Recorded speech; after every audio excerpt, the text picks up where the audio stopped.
I'm Chris here from Production Coaching Civil Earthworks. I'd like to share a video today within truck load and haul operations again. But this one I would like to share just a bit of an idea I've got why truckies are getting a bad rap, and just how to change that around if you are an operator of a truck, and just maybe pinpoint some things that you might actually be doing as a load and haul operator where you think that you might actually be falling into that realm of just not getting it right and getting a bad rap with some of the others. Now, I'm not talking about everyone by any means. I get to work with a lot of great operators, but on the same hand, I also get to work with some ones that I scratch my head at, and I wonder why they're doing the things they're doing. So, why they get such a bad rap? I believe out of civil earthworks, in my opinion, the load and haul side of things, as operating a truck, is the most simplistic machine to operate. It's the easiest one. It's the one that doesn't require all these different skills that you do pick up at times once you actually get to try new things like loading and benching and digging drains and cutting batters and stuff like that, like excavators do. There's just a lot more to it.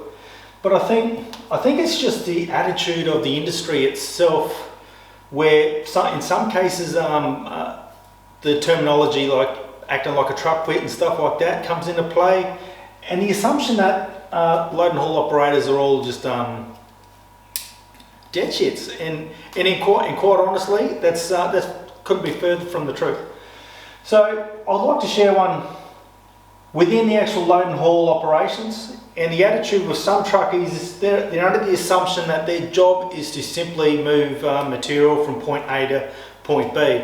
And in my opinion, that couldn't be further from the truth. Yes, you are moving material from point A to point B, but we're talking about the travel time. And within load and haul operation, the travel time from your point A, let's say the load point of the digger, to your drop-off point, say a fill area with a compactor, that travel time there is the most simplistic. It's the easiest thing to do, and that's why I think people are under the assumption that like truckies have got it easy, and why a lot of them will then run on autopilot, and that's where I believe you're going wrong. Because the travel time, because it's the easiest, I think it's the least irrelevant.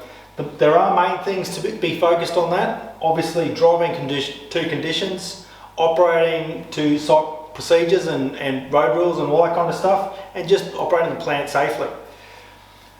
But the main one within load and haul operations is this point A and is this point B. They're the two marks that you want to get spot on to the best of your ability. So I'd like to say, hypothetically speaking, when you've come to your load area, your main focus is getting that 100%. And I know mistakes do happen, but we're talking about getting under that machine 98% of the time correct, 99, 95, up there. We're not, and I've seen operators that are putting the machine under there and they're only getting it right 50% of the time, and they've been in it for a long time. And they're under the assumption that that's good enough, and it's not. You're getting it wrong. So that is your main focus. And it's exactly the same. So once you've got here and you've been loaded and you've released that and you're operating, you can then scratch off that 100% because it's now irrelevant. You've done it, you smacked it out. And then your main goal is obviously your travel time, which is most easy, and you want to get that 100% of the time safely, reducing the dust, driving conditions, following procedures and protocols. And obviously once you get to point B, your then focus is simply tipping it off for this operator here, whether it be a compactor or a dozer. Your main role as a load and haul operator is you want to hit that mark. You want to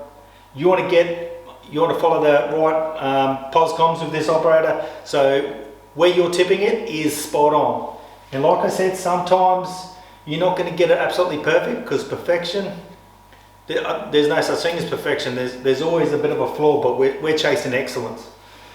And sometimes this operator here hasn't set up your area enough for you to win. So that's when you can drop off as well. But it's the main goals here, to getting point A right and point B right, and the travel time itself is easy. So I'd like to share a bit of a concept with you. Let's say we had a pilot and 50% of the time this pilot wanted to take off, and he takes off on the tarmac, and the other 50% of the time he's deciding to try to take off on the grass. In doing that, you're killing time, you're killing production. It's just not it's not what a pilot's meant to be doing. It's not right. And the other 50% of the time, the negative one, is that's the one that this operator here is going to always remember, is how you're getting it wrong half the time.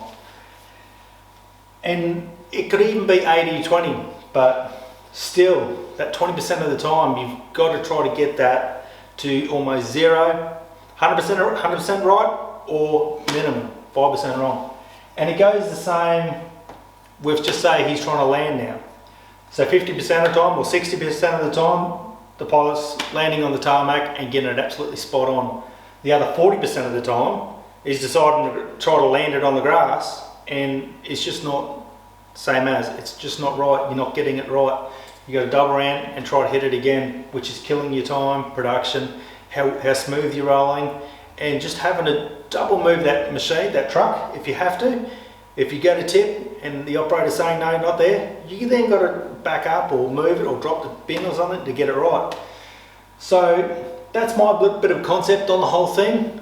It's outside the box just that little bit, but it is very relevant. Our main goal as a load and haul operator is to hit that 100%, hit that 100%, hit that 100%, and then you might not always get that whole culture of it in an industry. If every single truck operator ran like that and everything was running smoothly, I believe truckies would get a less of a bad rap, and I think the industry itself might actually grow and understand that, like a chessboard, every piece has its role to play, and it's got to do that role spot on. And it doesn't matter if you're in excavator, a truck, or a compactor. Our main focus is chasing excellence. So that's what I wanted to just share today, on just a bit of a concept of why truckies get a bad run. And it's simply because a lot of truckies, they run on autopilot because it's such a simplistic machine, and that's the last thing you want to do. You always want to be on the ball at point A, point B, and on your travel time there and back. So main focus, please, truckies, you're not on autopilot. Your role is quite important, and you've got to get all these marks right. And if you hit them right all the time, I believe if you want to move up in the industry, that is when your bosses are going to give you that opportunity, because they're going to see that that truck is too simple for you, and they're going to want to throw you on something more complex. So thank you for watching, and hopefully this has been beneficial, and thank you.